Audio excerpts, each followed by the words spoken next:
మీ మామను మోసం చేశావు. హరికృష్ణ మీ బామ్మరిదయ్యా, ఏం చేశావు? మోసం చేయలే. వెంకటేశ్వరరావు పుస్తకం చదవండి, వెంకటేశ్వరరావు గారు రాశాడు ఒక చరిత్ర 100 నిజాలు అని అనుకుంటా, బహుశా నాకు గుర్తున్నవరకు. వెంకటేశ్వరరావు గారు తోడేళ్లుడు, ఈయనకన్నా పెద్ద ఆయన. ఎన్టీ రామారావు గారు పార్టీ పెట్టినప్పుడు ఆయనంటే ఉన్నటువంటి వ్యక్తి వెంకటేశ్వరరావు గారు. కానీ ఈయన అక్కర్లేడు, ఇందిరాగాంధీ గారి దగ్గర ఉన్నాడు. నాకు అవకాశం ఇస్తే ఇందిరాగాంధీ గారు మా మామ మీద పోటీ చేస్తా అన్నాడు. నీ అంత నీచమైన నైతిక విలువలు లేనటువంటి వ్యక్తి ఈ భారతదేశ రాజకీయాల్లో ఎవరు లేరు లేరు లేరు. ఇది వాస్తవం. ఇవాళ తెలుగుదేశం పార్టీని అందరిని ఆక్రమించుకొని హరికృష్ణ నెట్టేశాడు. సరే, బాలకృష్ణ ఏమో ఆయన ఒక అమ్మాయికి చక్రవర్తి అనుకోండి, వాళ్ళ అమ్మాయిని మీ అబ్బాయికి చేసుకుని ఆయన సినిమాలకు అప్పు చెప్పావు. వెంకటేశ్వర పక్కన నెట్టేశావు.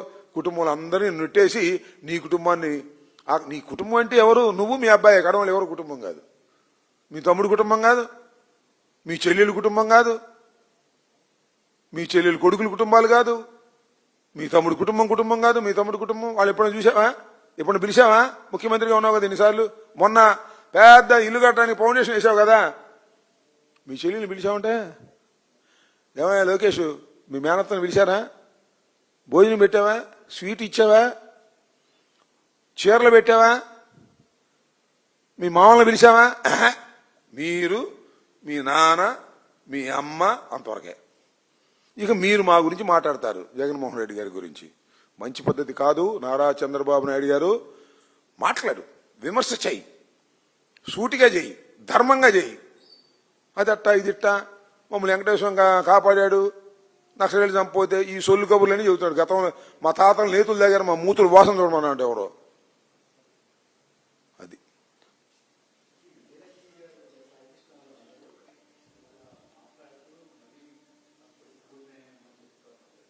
విజయలక్ష్మి గారి, సాయికృష్ణ తల్లి విజయలక్ష్మి గారు ఇవాళ మెజిస్ట్రీరియల్ విచారణకు వెళ్లి బయటకు వచ్చిన తర్వాత మాట్లాడారు. ఏంటి దానిలో మాట్లాడే విషయాలు?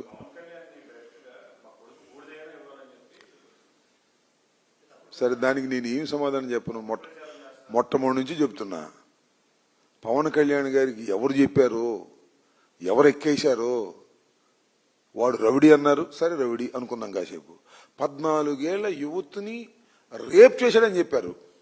ఆ 14 ఏళ్ల యువతి ఇప్పుడు ఆమెకి 24 ఏళ్ళు 23 ఏళ్ళు. అయ్యా నన్ను రేప్ చేయలేదయ్యా, మా బావ వాడు, మా మీద కేసులు పెట్టారు. తర్వాత కేసుల్లో మేము మాట్లాడుకుని తేల్చి చెప్పేశాము అది ఉట్టిదని. దాంతో కేసు కొట్టేశారంటే 14 ఏళ్ల యువతిని రేప్ చేశాడు వాళ్ళ బావేనంట. ఇట్లాంటి కట్టుకథలు విని పవన్ కళ్యాణ్ గారు అసలు మీకు బుర్ర ఉందా లేదా నాకు అర్థం కావట్లా. కట్టుకథలు చెప్పి వాళ్ళ మీద, ఆ కుటుంబం మీద, పాప ఇందాక ఆమె అంటుంది, నాకు చాలా బాధేసింది. అయ్యా మా సాయికృష్ణ పవన్ కళ్యాణ్ అభిమాని, ఇంటికి వచ్చినప్పుడల్లా పవన్ కళ్యాణ్ జిందాబాద్ అనేవాడు అంట. చచ్చిపోతే బూడిదవయా అడుగుతుంది. పవన్ కళ్యాణ్ అడిగేది కేసు రిజిస్టర్ చేయండి, కేసులో ఇచ్చేయండి కాదు, బూడిద దోష బూడిదీమని అడుగుతా ఉంది. దోష బూడిద ఇప్పించగలవండి పవన్ కళ్యాణ్ గారు మీరు ఉప ముఖ్యమంత్రిగా? అదేమంటే వాడు రౌడీ అని, నేరస్తుడని మాట్లాడుతున్నారు మీరు. ఎవడు నేరస్తుడు, ఎవడు రౌడీ చెప్పండి, నాకు అర్థం కాల. పోలీస్ స్టేషన్లో నిండు ప్రాణాలు పనికొంటే దాన్ని మీ రకంగా మాట్లాడుతున్నారు. వక్రీకరించి ఇవాళ ప్రభుత్వం చేస్తున్నటువంటి అరాచకాన్ని, ఇవాళ ఈ కేసుని మాఫీ చేయాలనేటువంటి ప్రయత్నాన్ని, చివరికి నేను చెప్తున్నా, సాయికృష్ణ తల్లి కూడా మమ్మల్ని చంపేస్తారేమో అనేటువంటి భయాన్ని ఇవాళ వ్యక్తం చేసిందంటే ఈ ప్రభుత్వం ఏం చేస్తుందని అడుగుతా ఉన్నా. అంతేకాదు, దీనిలో నేరస్తుడని అరెస్ట్ అయినటువంటి సిఐ నాగరాజు కూడా నన్ను నేరం ఒప్పించి, నన్ను కొట్టి నేరం ఒప్పించాలని ప్రయత్నం చేస్తున్నారు, నన్ను చంపేసే ప్రమాదం ఉంది అని అన్నాడంటే ఏంటి దాని ఉద్దేశం?